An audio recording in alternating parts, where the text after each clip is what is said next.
আসসালামু আলাইকুম, welcome back to my channel Prince Khan review.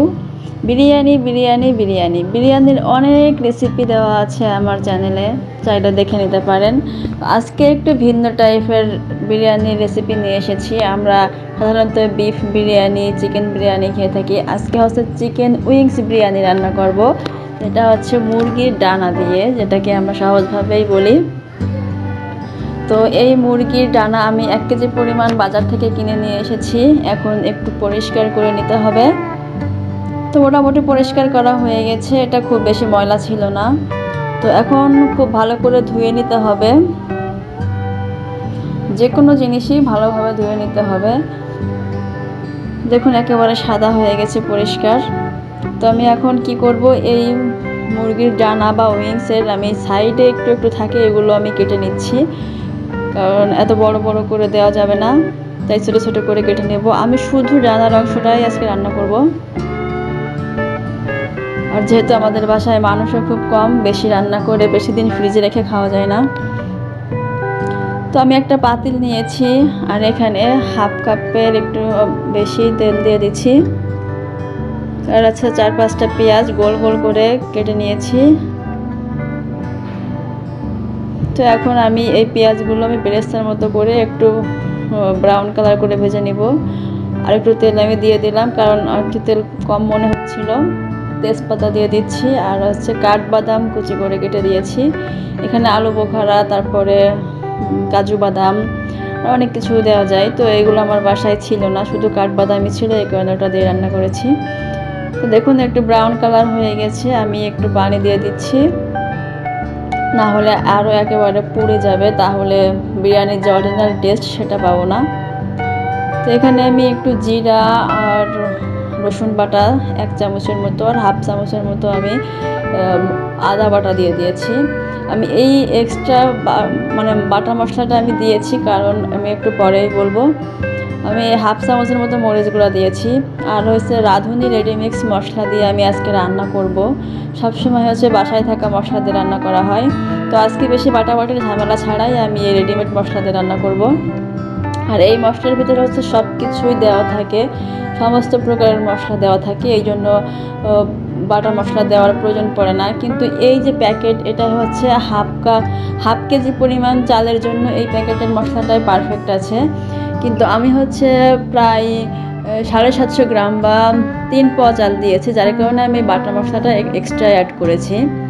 আর হচ্ছে আমি সম্পূর্ণ মশলাটুকু আমি দিয়ে দিলাম। দেখুন কালারটা কি চমৎকার আসছে, আর ফ্লেভারটা যে এত সুন্দর আসছে তা বলার মতো না।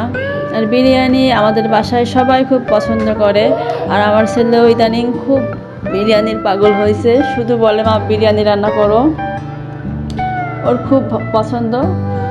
তো একটু লবণ দিয়ে দিলাম, আর হচ্ছে এই উইংসগুলো দিয়ে দিচ্ছি। এখন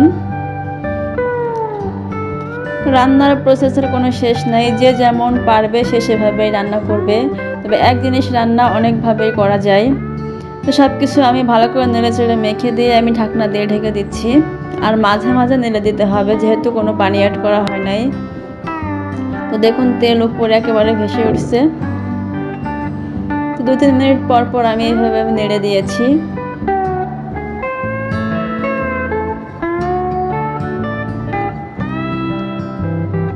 তো নিচে থেকে অনেকটাই লেগে যাচ্ছিল।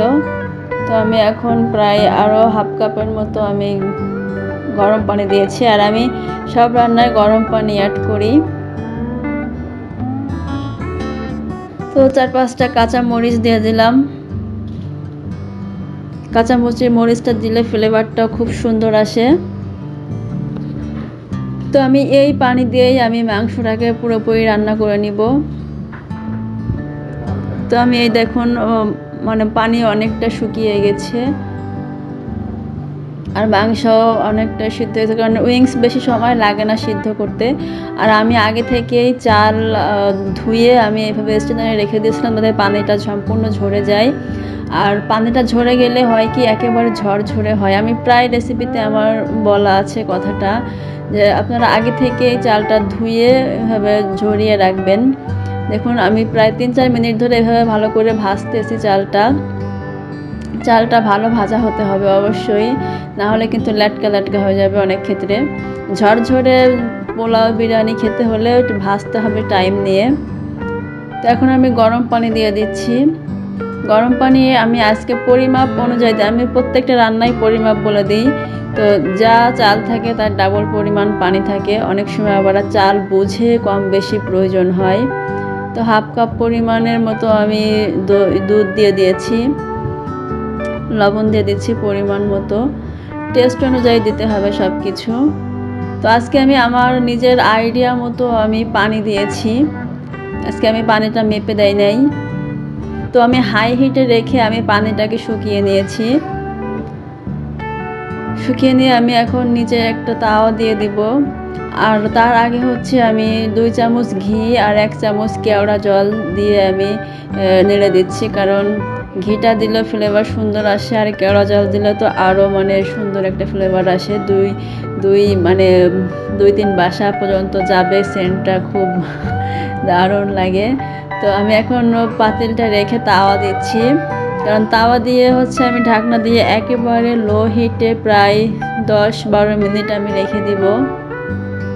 তো দেখা যাচ্ছে দমে রেখে দিলে হয় কি একেবারে আপনার মানে ফুটে যায় বা সিদ্ধ হয়ে যায়, তখন একদম লো হিটে রাখতে হবে, মনে রাখতে হবে, তাহলে নিচ থেকেও লেগে যাবে না।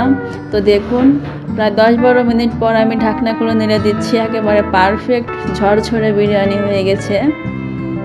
যদি আমার রেসিপিটি ভালো লাগে আপনাদের, তাহলে সাবস্ক্রাইব করে দেবেন, লাইক কমেন্ট শেয়ার করে দেবেন, একটু বেশি বেশি করে দেখবেন। আর আপনাদের সাপোর্ট আমার খুবই প্রয়োজন। তো আপনাদের ভালোবাসা তো দূরে আসতে পেরেছি, তো ইনশাল্লাহ আপনাদের ভালোবাসার হাতে থাকলে আরও এগোতে পারবো। তো আমি একটা প্লেটে সার্ভ করে নিচ্ছি। তো উইংসগুলো আমি দিয়ে দিচ্ছি, দেখুন কত সুন্দর নাইস একটা কালার আসছে। তো এই বলে আমি আমার আজকের ভিডিও শেষ করছি, বিদায় নিচ্ছি।